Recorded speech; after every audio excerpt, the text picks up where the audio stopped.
Assalamualaikum warahmatullahi wabarakatuh. Perkenalkan, nama saya Sandi Takwim. Saya berasal dari SMA Negeri Raksa Budi Kabupaten Musirawas.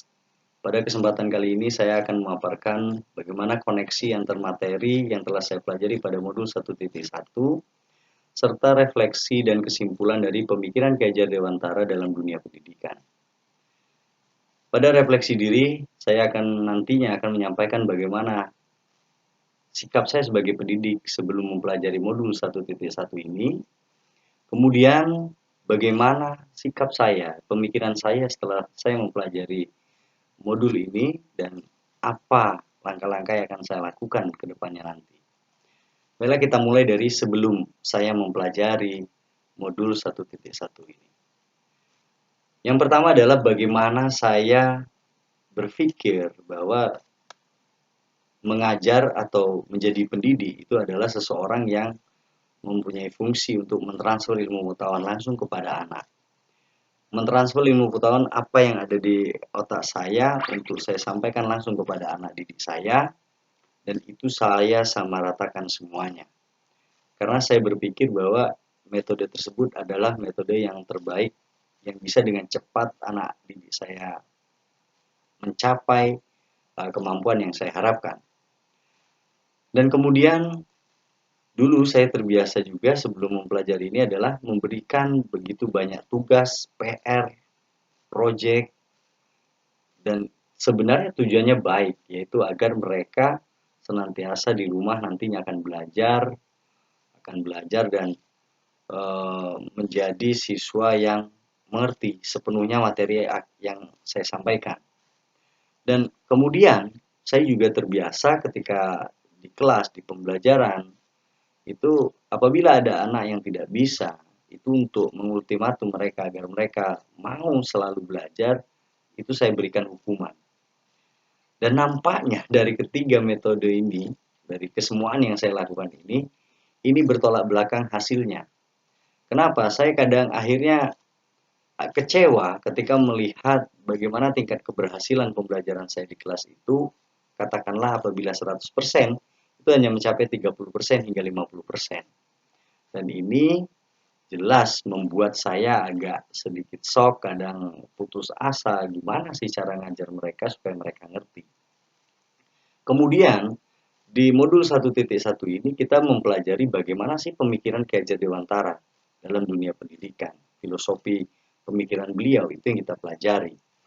Nah, diantaranya adalah Ki Hajar Dewantara menekankan bahwa pendidikan itu sejatinya adalah menuntun. Jadi menuntun anak gitu loh, bukan mentransfer ilmu pengetahuan. Kita harusnya menjadi pendidik itu membimbing mereka, mengarahkan mereka supaya mereka bisa mencapai keselamatan dan kebahagiaan setinggi-tingginya. Jadi kata kuncinya adalah di keselamatan dan kebahagiaan. Jadi seorang pendidik itu layaknya seseorang orang tua yang mengajari anaknya itu menuntun, bukan serta-merta mentransfer ilmu pengetahuan. Kemudian dari materi juga kita mempelajari Ki Hajar Dewantara juga menegaskan bahwa sejatinya setiap anak itu memiliki kodratnya masing-masing, kodrat alam dan kodrat zaman. Kodrat alam dalam artian mereka memiliki bakat dan kemampuan masing-masing. Mereka yang tinggal di desa dengan tinggal di kota itu pasti berbeda cara berpikirnya, pola pikirnya, cara hidupnya, budayanya, cara mereka bersosialisasi di masyarakat juga berbeda. Dan ini ditekankan oleh Ki Hajar Dewantara, kita tidak boleh menyamaratakan mereka. Kemudian ada juga kodrat zaman. Di sini beliau menekankan bahwa kita tidak bisa mendidik anak memaksakan mereka dengan kondisi atau ilmu yang kita miliki pada masa lalu. Jadi mereka pada zaman sekarang ya kita harus menyesuaikan baik komunikasinya, cara berpikirnya, budayanya, selama itu sesuai dengan kaidah dan peraturan yang ada. Ki Hajar Dewantara menekankan bahwa setiap guru itu adalah seperti seorang petani. Jadi petani itu tidak bisa memindahkan kodrat alam dari tanaman yang ditanamnya. Artinya apa? Seorang guru tidak bisa memaksakan anak yang pintar matematika itu dipaksakan harus pintar di mata pelajaran lain. Dan begitu juga sebaliknya, ibarat seorang petani itu tidak mungkin bisa menanam padi dengan cara menanam jagung. Jadi itu adalah kodrat yang berbeda. Jadi nggak mungkin seorang petani menanam padi tapi membesarkannya dengan cara menanam jagung. Begitu juga pada anak didik kita. Ki Hajar Dewantara menekankan bahwa guru itu seperti petani yang menanam eh, tanaman benih-benih yang itu adalah murid-murid kita. Kemudian Ki Hajar Dewantara juga menekankan bahwa budi pekerti adalah salah satu hal yang paling penting dalam dunia pendidikan. Budi pekerti di sini harusnya setiap pendidikan itu menekankan bagaimana budi pekerti diterapkan, baik itu di kelas ataupun di luar kelas. Kemudian ada landasan yang begitu penting yang disampaikan oleh Ki Hajar Dewantara, yaitu Ingarsa Sing Tulada, Imadya Mangunkarsa, dan Tuturi Handayani. Jadi Ingarsa Sing Tulada, maksud dari beliau adalah bagaimana seorang guru itu ketika di depan dia harus menjadi teladan untuk anak didiknya. Apapun yang dilakukan oleh guru tersebut itu akan dicontoh. Apapun itu, baik cara berbicara, cara bertanggung jawab, bahkan cara menggunakan, cara makan, cara minum itu semuanya ditiru. Jadi seorang guru ada baiknya ketika dia menyadari bahwa dia pendidik, dia harus ingarsa sing tulada, dia harus menjadi teladan yang baik di depan murid-muridnya. Kemudian seorang guru juga dituntut untuk ingmadya mangun karsa. Jadi seorang guru itu ketika di tengah, dia harus menjadi pemberi semangat, dia menjadi pemrakarsa. Artinya apa? Seorang guru harus dekat dengan siswanya, jangan ada lagi gap, jangan ada lagi jarak antara guru dan murid, seolah-olah guru mulia murid tidak, itu harus dihilangkan gap-gap seperti itu. Guru harus menjadi teman mereka, sahabat mereka, teman bermain, sehingga ketika mereka ada permasalahan, guru dengan cepat bisa memberikan solusi-solusi yang kreatif dan inovatif, baik itu masalah pembelajaran, masalah di kelas, bahkan masalah pribadi murid-murid tersebut. Dan yang terakhir adalah Tuturi Handayani. Ki Hajar Dewantara menekankan bahwa seorang guru itu harusnya adalah orang yang bisa mendorong anak didiknya untuk maju. Jangan sampai seorang guru malah menjadi orang yang mengubur mimpi anak didiknya. Nah, disinilah kehendak Ki Hajar Dewantara dalam dunia pendidikan, di mana kita sebagai seorang pendidik, sebagai seorang guru, itu harus senantiasa mendorong muridnya untuk maju ke arah manapun sesuai dengan potensi yang mereka miliki selama itu baik. Jangan sampai mereka melenceng menjadi tidak baik. Dan Ki Hajar Dewantara juga menekankan bahwa pendidikan seharusnya adalah pendidikan yang menghamba kepada anak. Maksudnya apa? Jadi pendidikan itu harusnya berpusat kepada anak.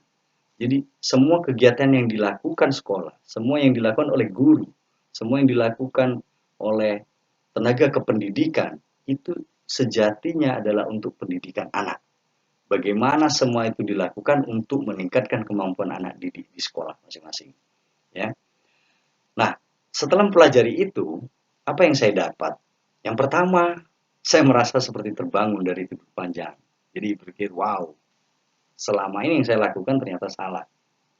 Dan itu cukup mengagetkan pada diri saya. Ternyata selama ini yang saya tanyakan, kenapa metode yang saya terapkan selama ini tidak berhasil? Jawabannya ternyata ada pada pemikiran-pemikiran yang diterapkan oleh Ki Hajar Dewantara. Oleh karena itu, setelah mempelajari itu, ini semua merubah sudut pandang saya tentang pendidikan. Jadi yang selama ini saya melihat pendidikan itu kayak pabrik, seperti pabrik yang menghasilkan sesuatu sesuai dengan kehendak sekolahnya, lembaganya, ternyata nggak seperti itu. Jadi seharusnya pendidikan itu adalah sesuatu yang bisa mencetak sesuai dengan potensi anak-anak didik kita. Jadi pendidikan itu harusnya membuat mereka untuk senang dalam belajar, mereka senang nantinya ketika mereka tumbuh di masyarakat, mereka bahagia, dan itu jelas sesuatu yang menurut saya baru. Karena selama ini saya pikir pendidikan itu seperti pabrik yang hanya menghasilkan sesuatu sesuai dengan keinginan lembaga itu. Kemudian ini semua nampaknya juga merubah mindset saya terhadap bagaimana cara menghadapi anak didik. Jadi bagaimana menghadapi siswa. Jadi selama ini saya berpikir bahwa mereka semua seharusnya bisa saya didik sesuai keinginan saya untuk jadi apa, ternyata tidak seperti itu. Selama ini saya merasa kalau mereka gagal, saya merasa kecewa, saya merasa, wah mereka tidak serius terhadap saya, ternyata enggak. Jadi saya melihat mereka adalah pribadi-pribadi yang unik, mereka adalah orang-orang yang manusia-manusia yang spesial yang memiliki bakatnya masing-masing. Tugas saya bukan menjadikan mereka sesuatu sesuai dengan keinginan saya, tapi saya mengarahkan mereka untuk selalu menggali potensi mereka untuk jadi sesuai apa yang mereka inginkan.